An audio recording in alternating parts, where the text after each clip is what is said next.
through some tribulations.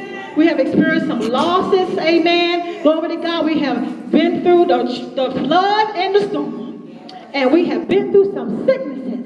But the Lord, amen, he has brought us together one more time. And you know, it could have been the other way. But we thank God for what he is doing in our lives and what is to come, amen. Well, we thank the Lord, amen, for our annual Women's Day. And the Lord blessed us, amen, to start out our kickoff service. On Friday night, we had a kickoff joy night service.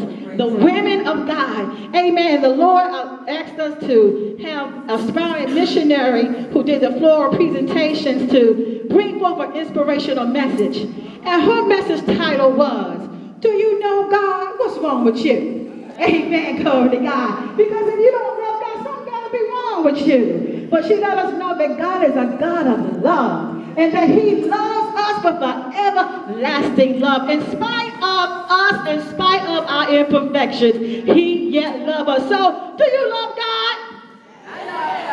Yes, we do. We love the Lord. Amen. And we thank God this morning the Lord had us to minister the theme, Holy Women Doing Greater Things for the Lord. Amen. Glory to God. And we thank God that God said, nah, women, you've been doing good. You've been doing great. Amen. But he said it was time for us to do greater. Greater, greater, greater, greater.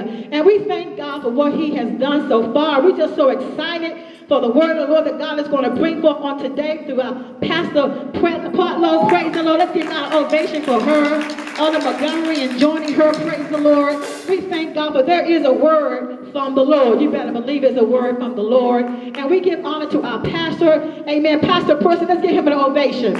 Thank God for the best pastor in the world. Can I say that? Yes, that's my pastor.